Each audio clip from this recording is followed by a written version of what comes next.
걱정의 90%를 없애는 가장 단순한 방법.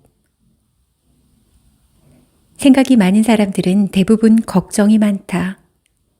생각을 오래 하게 되면 그것이 부정적인 방향으로 흐를 가능성이 커지는데 그 대표적인 증상이 바로 걱정이 많아지는 것이다. 만일 그 일이 일어나면 어떡하지? 만약 잘못되면 어떡하지?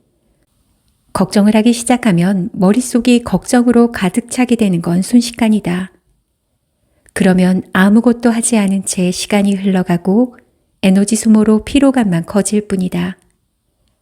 또 원래 우리가 걱정을 하는 이유는 어려움에 대비하기 위해서인데 그 어떤 행동도 하지 않기 때문에 해결해야 할 문제는 그대로 쌓여 있게 된다. 이처럼 걱정이 많은 사람들에게 잘 될 거야, 별일 아니야 라는 말은 전혀 위로가 되지 않는다. 왜냐하면 그들은 당장이라도 걱정하는 일이 일어나 자신을 덮칠 것만 같은 불안에 휩싸인 상태이기 때문이다. 세계적인 작가인 어닌 젤린스키는 모르고 사는 즐거움에서 걱정에 대해 다음과 같이 말했다. 우리가 하는 걱정의 40%는 현실에서 절대 일어나지 않는다. 걱정의 30%는 이미 일어난 일이며 걱정의 22%는 사소한 것이다.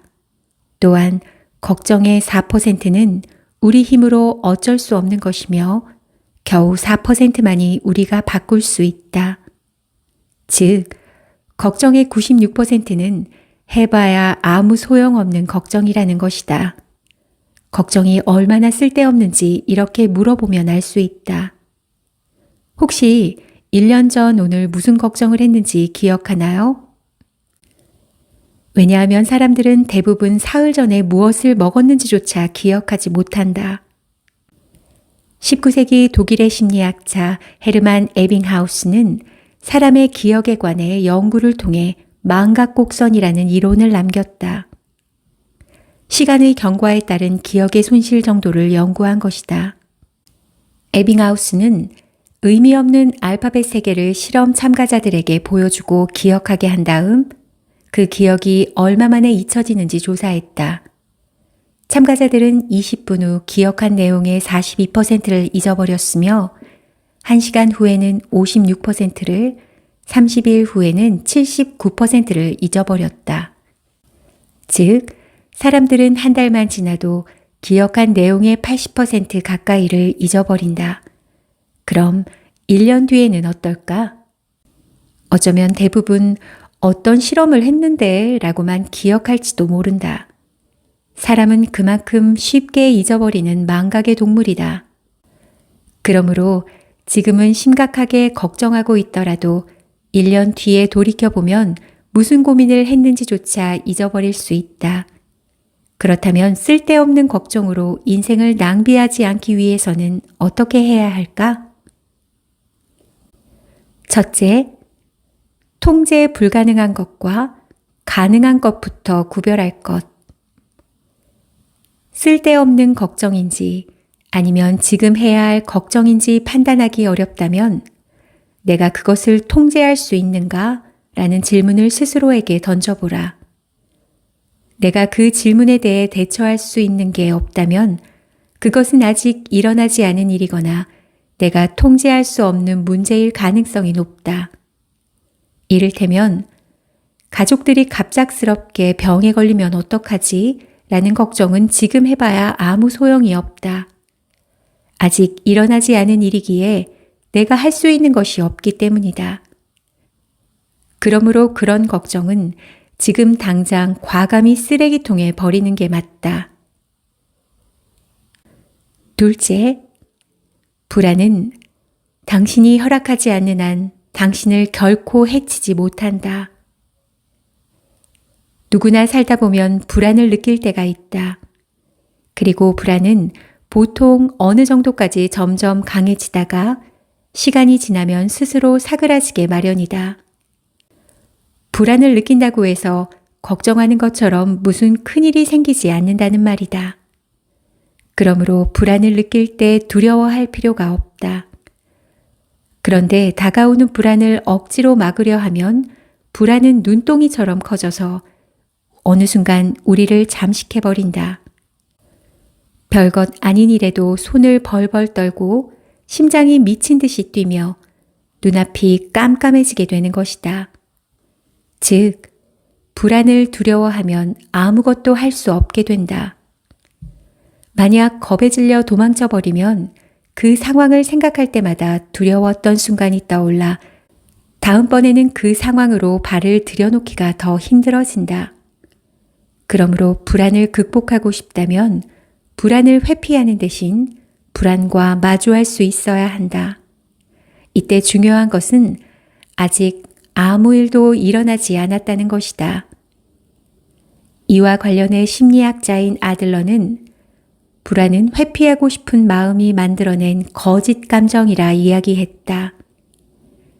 즉, 일이나 대인관계처럼 살아가는데 피할 수 없는 과제를 인생과제라고 봤을 때 그것을 감당하기 어려워 회피하고 싶은 마음이 바로 불안이라는 것이다.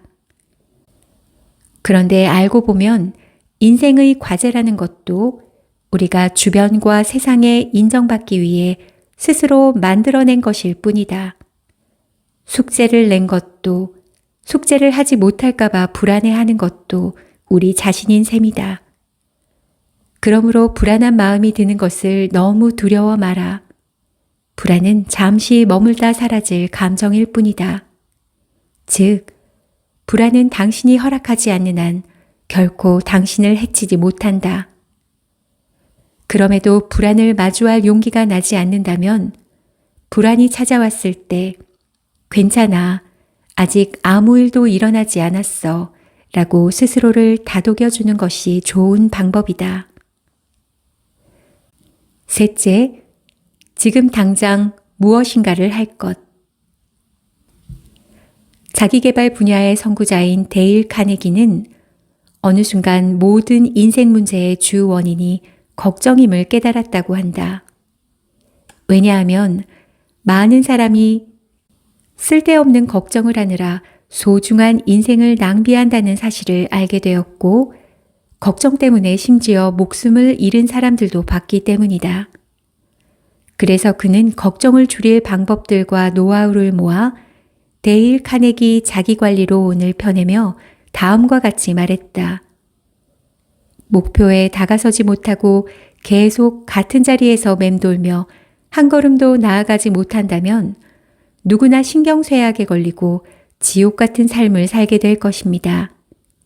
저는 명확하고 확고한 결정을 내리는 순간 걱정의 50%가 사라진다는 사실을 알게 되었습니다.